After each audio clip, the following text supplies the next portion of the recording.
नमस्कार, आदाब, सत श्री अकाल, जय भीम, जोहार। मेरा नाम है नवीन कुमार। मेरे पीछे जो आप देख रहे हैं वो महाराष्ट्र से छपने वाला अखबार है 14 अक्टूबर का।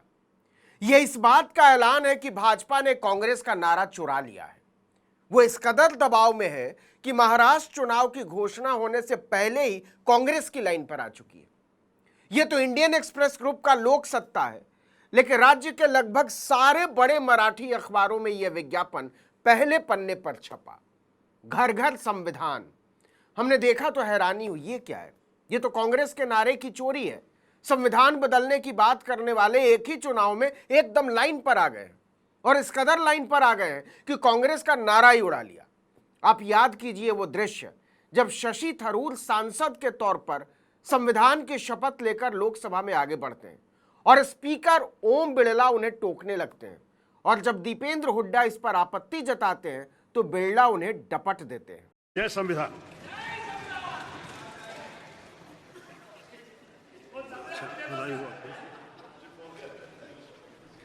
संविधान की शपथ तो ले ही रहे हैं। ये संविधान की शपथ है।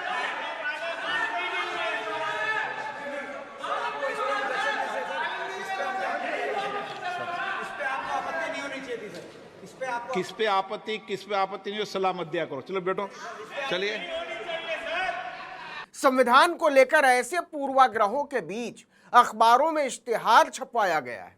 बाबा साहब डॉक्टर भीमराव अंबेडकर की मूर्ति के आगे हाथ जोड़े हुए देवेंद्र फडणवीस की तस्वीर और साथ में नारा लिखा है, घर घर संविधान, आपका संकल्प, धन्यवाद देवेंद्र जी।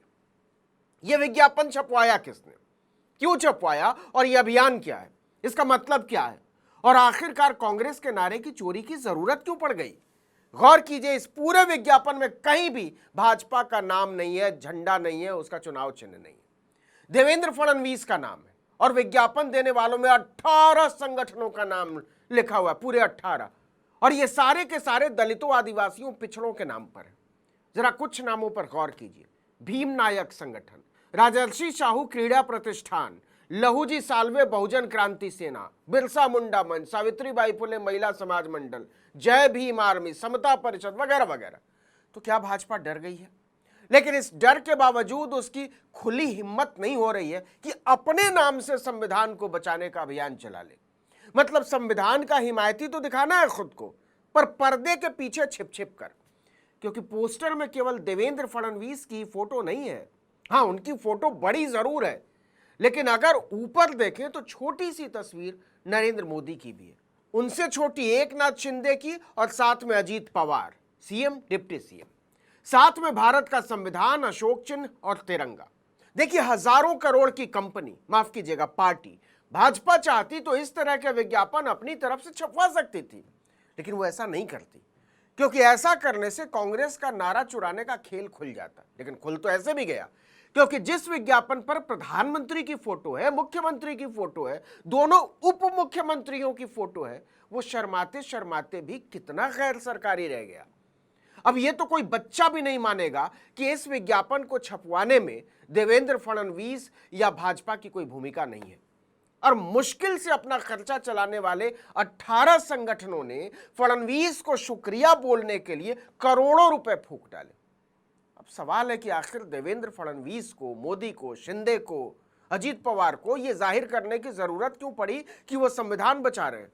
भाई, संविधान के शपथ लेकर संवैधानिक पद पर बैठे हुए हैं तो बचा ही रहे होंगे।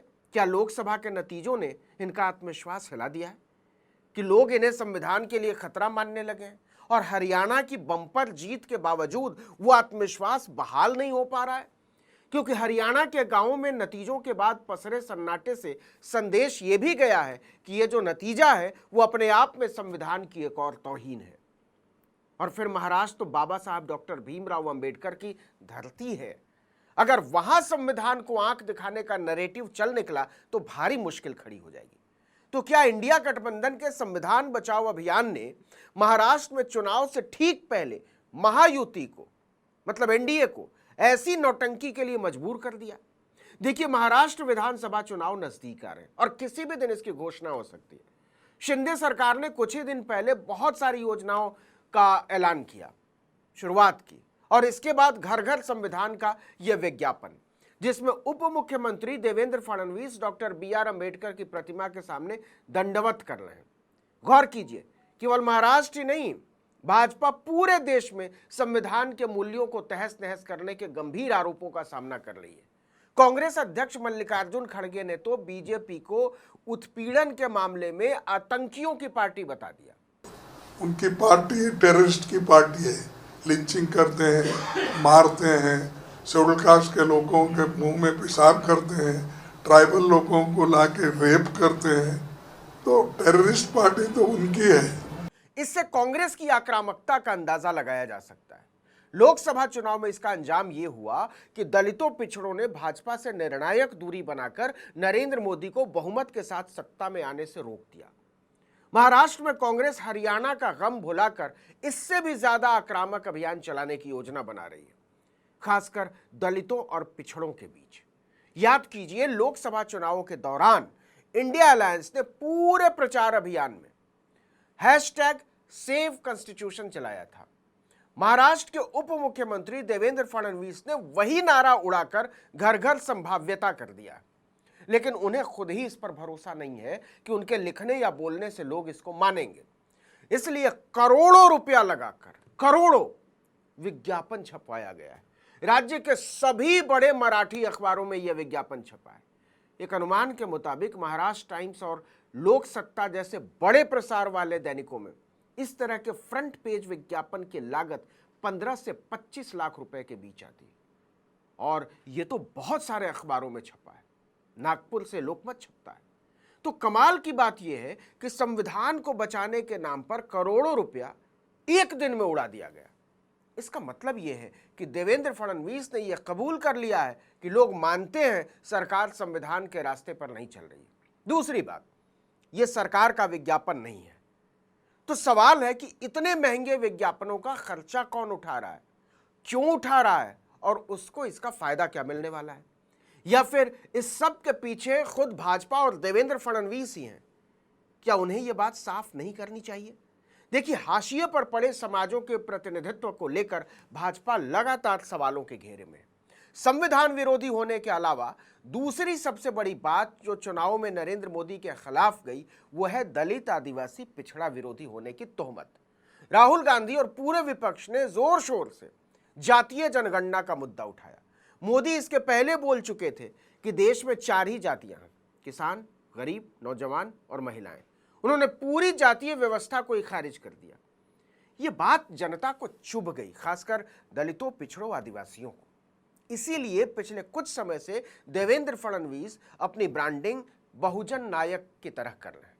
पिछले दिनों मैं नागपुर में था, वहां मैंने देखा कि जगह जगह पर बड़े बड़े होर्डिंग लगे हुए, बहुजन योद्धा देवेंद्र फडणवीस। हवाई अड्डे के बाहर, रेलवे स्टेशन के बाहर, बाजारों में, चौराहों पर बहुत विशाल होर्डिंग्स, और हर जगह धन्यवाद देवेंद्र जी लिखा हुआ, जैसे अखबार के विज्ञापन में। पता नहीं देवेंद्र जी ने बहुजनों के लिए ऐसा क्या खास कर दिया है कि पूरा महाराष्ट्र उन्हें शुक्रिया अदा करने के लिए करोड़ों रुपया फूंक दे रहा है, और फूंकता ही चला जा रहा है। लेकिन अखबारों में विज्ञापन छपवाकर फडणवीस ने ढिंढोरा पीट दिया है कि भाजपा कांग्रेस के नारे की चोरी किए बिना चुनाव का सामना नहीं कर सकती है। आपको पता ही होगा, महाराष्ट्र में मनोज जारांगे के मराठा आंदोलन ने शिंदे सरकार की नाक में दम कर रखा है। सूखा प्रभावित किसान लगातार मदद की मांग कर रहे हैं और मदद नहीं मिल रही है। बेरोजगारी की दर बढ़ती चली जा रही है। इतने सारे सवालों का जवाब देने की बजाय बीजेपी को सबसे आसान रास्ता यह लगा कि कांग्रेस के नारे को उड़ा लिया जाए। लेकिन क्या जनता इतनी नासमझ है? इस वीडियो में इतना ही, लेकिन अगर आपने आर्टिकल 19 इंडिया को अब तक सब्सक्राइब नहीं किया तो फौरन कर लीजिए, बेल आइकॉन दबाइए, घंटी जैसी आकृति, लाइक कीजिए और कमेंट करके बताइए हमारा वीडियो आपको कैसा लगा।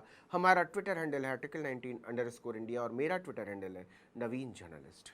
नमस्कार।